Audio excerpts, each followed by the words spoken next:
যুদ্ধবিধ্বস্ত ফিলিস্তিন ইস্যুতে বিভক্ত হয়ে পড়েছে প্রায় পুরো বিশ্ব। কিছু দেশ নিপীড়িত ফিলিস্তিনিদের প্রতি সহমর্মিতা জানিয়ে তাদের ভূখণ্ডকে স্বাধীন রাষ্ট্রের স্বীকৃতি দেওয়ার বিষয়ে দাবি তুলে আসছে। অন্যদিকে দখলদার ইসরায়েলের পক্ষ নিয়েছে কেউ কেউ। এই পরিস্থিতিতে ফিলিস্তিন ইস্যুতে বেঁকে বসেছে ইসরায়েলের দুই পশ্চিমা মিত্র ফ্রান্স ও ব্রিটেন। ফিলিস্তিনের গাজায় টানা যুদ্ধ চালিয়ে যাওয়ায় সৃষ্ট দুর্ভিক্ষের জন্য ইসরায়েলকে দায়ী করে নেতানিয়াহু সরকারের প্রতি চরম বিরক্তি প্রকাশ করেছে এই দুই দেশ। এমনকি ফিলিস্তিনকে রাষ্ট্র হিসেবে স্বীকৃতি দেওয়ার পরিকল্পনাও করে ফেলেছেন ফ্রান্সের প্রেসিডেন্ট ইমানুয়েল ম্যাক্রো। ফরাসি প্রেসিডেন্টের এই পরিকল্পনায় সায় দিচ্ছে ইসরায়েলের আরেক মিত্র ব্রিটেন। ফিলিস্তিনকে স্বাধীন রাষ্ট্র হিসেবে স্বীকৃতি দেওয়ার বিষয়টি বিবেচনায় রাখছে তারা। ফিলিস্তিন ইস্যুতে নিজ মিত্রদের মধ্যেই সমর্থন হারানোই বেশ বিপাকে পড়েছে ইসরায়েল। অবশ্য ফিলিস্তিনের যুদ্ধের জন্য সামরিক রসদ সরবরাহ করা বিশ্বমোড়ল মার্কিন যুক্তরাষ্ট্রকে পাশে পাচ্ছে নেতানিয়াহু সরকার। ফিলিস্তিনকে স্বীকৃতি না দিতে ফ্রান্স ও ব্রিটেনকে সতর্ক করেছে মার্কিন যুক্তরাষ্ট্র। লেবানন ভিত্তিক গণমাধ্যম মিডল ইস্ট আইয়ের দাবি, চলতি জুনের শেষের দিকে জাতিসংঘের একটি সম্মেলনে ফিলিস্তিনকে রাষ্ট্র হিসেবে স্বীকৃতি দেওয়ার কথা ভাবছে ফ্রান্স। ফরাসি গণমাধ্যমের তথ্য বলছে, ফরাসি কর্মকর্তাদের বিশ্বাস এই পরিকল্পনায় সম্মতি দেবে ব্রিটিশ সরকার।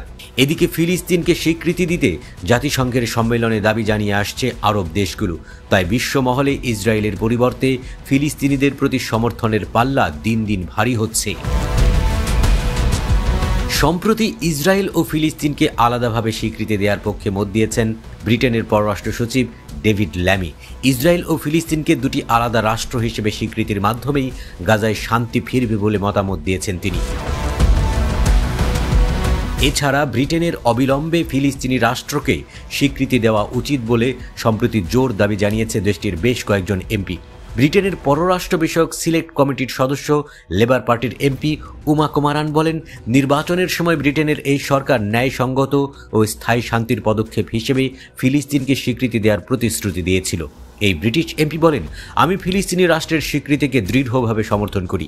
আমি বারবার সংসদে, পররাষ্ট্র বিষয়ক কমিটিতে এবং মন্ত্রীদের সাথে এই বিষয়টি উত্থাপন করেছি। এদিকে দুই মিত্র ফ্রান্স ও ব্রিটেন ফিলিস্তিনকে স্বীকৃতি দিলেও তা মেনে নেওয়া হবে না বলে হুঁশিয়ারি করেছে ইসরায়েল।